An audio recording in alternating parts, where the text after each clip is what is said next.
William, sisi kwetu kama wanafamilia tumeondokewa na baba, lakini alikuwa mume mwema sana kwa mke wake. Sisi tunaomfahamu kwa karibu kwa maisha yake, ni mtu ambaye alipenda nchi yake, serikali yake na chama chake kuliko nafsi yake. Wakati wote alitanguliza maslahi ya nchi mbele, na mengi yamezungumzwa hapa, siwezi kupinga hata moja. Mengi ni ya kweli, lakini wanasema binadamu akifariki mengi mazuri husemwa, lakini tukumbuke ya kwamba pia alikuwa ni mwanadamu. Upo wakati pengine katika utumishi wake alikuwa ruzana na wenzake katika kazi, na tunatambua ya kwamba siasa ni mchezo wa namna gani. Kwa hivyo bila shaka yoyote ni lazima wakati wa utumishi wake amewahi kukwaruzana kwa namna moja au nyingine, aidha kwa nia njema ambayo sisi tunaamini hivyo, lakini ameondoka, pengine hajawahi kuomba msamaha kwa wale aliowakosea. Sisi kama familia kwa niaba yake tunaomba msamaha na upatanisho kwa wale wote ambao amewahi kuwakosea katika harakati zake za kisiasa na maisha yake kwa ujumla, lakini na wale wote ambao pengine waliwahi kumkosea, sisi kama familia pia tunawasamehe kwa niaba yake. Mheshimiwa Waziri Mkuu William,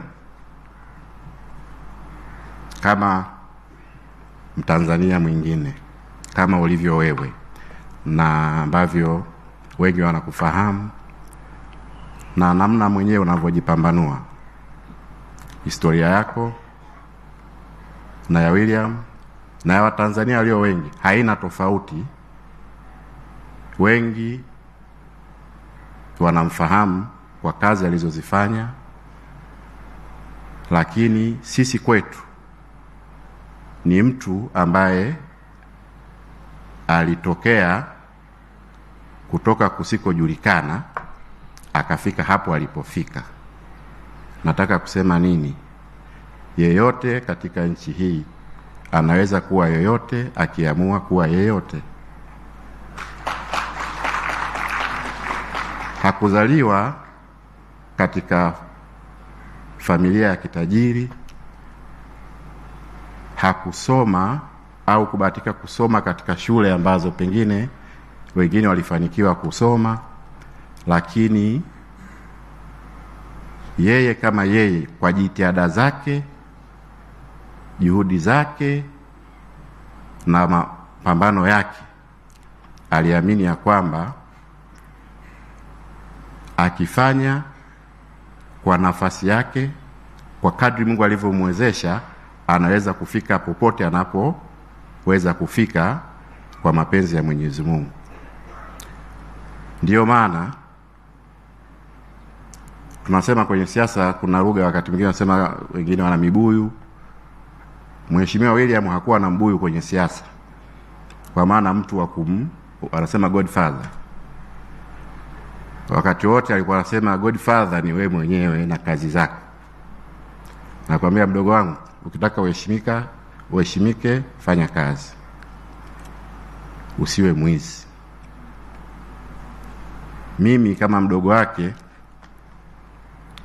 katika maisha yangu, chochote atakachoniona nacho kipya, eza ni mali, ataniita, atamwambia wewe ni mtumishi wa umma, nieleze hii umeipata pataje.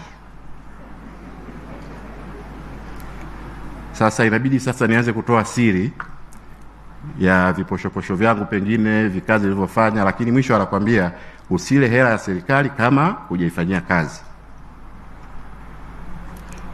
Kwa hivyo alikuwa mwadilifu, alikuwa mtiifu kwa nchi, viongozi wake, na hakuwa na siasa za uhasama. Wakati wote alijaribu kuwa katikati, kuwaleta watu pamoja. Ndio maana marais wa awamu 4 wameweza kumtumia katika nafasi ya kuweza kuratibu shughuli za serikali. Alianza rais wa awamu ya 3 Mheshimiwa Benjamin William Mkapa kumpa waziri wa nchi ofisi ya waziri mkuu, sera, uratibu na bunge mwaka 2000 mpaka 2005. Baada ya hapo akaja Kikwete. Of course yalizungumzwa hapa mambo ya kuumizana kisiasa. Aliumizwa kidogo kipindi cha kwanza cha awamu ya JK kwa fitna kwamba hakuwa mwenzetu. Akapumzishwa kidogo, baadaye JK akapata ukweli, akamrudisha kwenye serikali, akampa ukuu wa mkoa wa Dodoma, baadaye akampeleka Dar es Salaam. Kipindi cha pili cha JK akamrudisha tena kwenye uchifu whip. Baada ya hapo akaja Magufuli akampa waziri wa ardhi. Lakini baadaye tena Magufuli akaona kwamba huyu mtu atanifaa zaidi kwenye nafasi hii. Akaja Mama Samia naye kamtumia kwenye nafasi hiyo.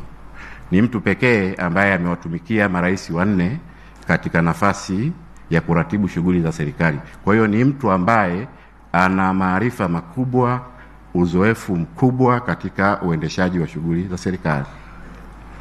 Mheshimiwa Waziri Mkuu huyu ni mtu pekee pia amefanya kazi na mawaziri wakuu takribani 4. Alianza na Sumaye, akaja Pinda, Mheshimiwa Pinda, akaja Mheshimiwa wa Majaliwa, na sasa amefanya kazi na wewe japo kwa kipindi kifupi, lakini naamini alikuwa ni mtu wa msaada kwako.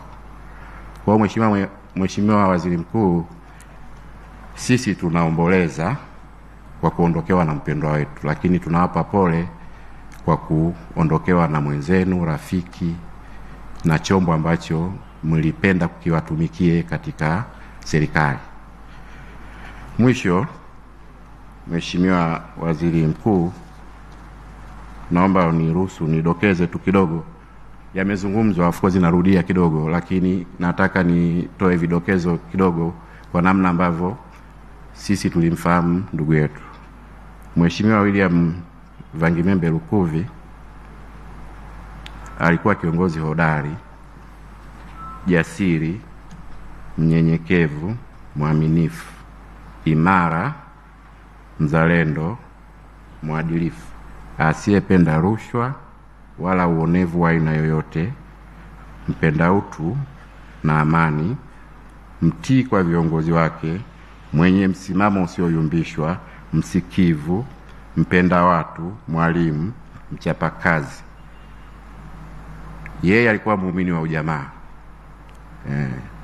Yule alikuwa ni communist, asiyependa makundi na siasa za uhasama.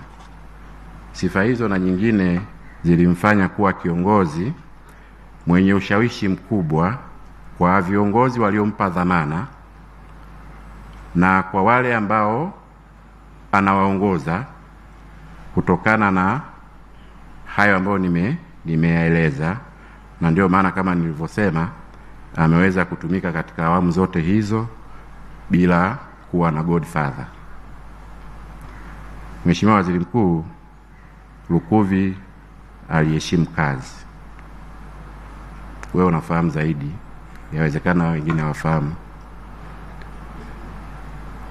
hata akiwa na changamoto za kiafya, sisi wanafamilia tunamuomba apumzike, anakuambia kazi za watu nisipofanya ikiharibika. Hey, wait. I need you to show me how to convert a Word doc to a PDF again. Seriously? Nyinyi ndo mnajua naumwa, lakini wale ambao nimeharibu kazi yao hawataelewa kama mimi nilikuwa naumwa.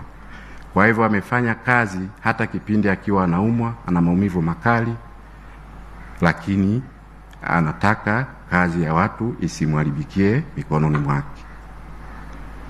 Tumeumia kama familia, lakini tunamshukuru Mwenyezi Mungu kwa maisha yake, na kama alivyosema Spika mstaafu Dr. Tulia, basi sote kwa pamoja, hasa wanasiasa vijana na viongozi vijana, tujaribu kuiga yale ambayo ametuachia na kuyaenzi. Japo moja linaweza likakusaidia katika safari yako ya kisiasa. Mheshimiwa Waziri Mkuu, naomba mnisamee kwa kuchukua muda mrefu kidogo, lakini kwa niaba ya familia tunawashukuru sana kwa namna ambavyo mmeweza kwanza kupambania uhai wa maisha ya ndugu yetu tangu walipopata hitilafu ya kiafya mpaka umauti ulipomkuta, na namna ambavyo mmeweza kuratibu shughuli za mazishi yake mpaka sasa. Kama familia hatuna dukuduku lolote. Tunawashukuru sana na tunaomba tuendelee kupewa ushirikiano mpaka pale tutakapoweza kumhifadhi katika nyumba yake ya milele. Baada ya kusema hayo, Mheshimiwa Waziri Mkuu, nakushukuru sana. Asanteni sana kwa kunisikiliza.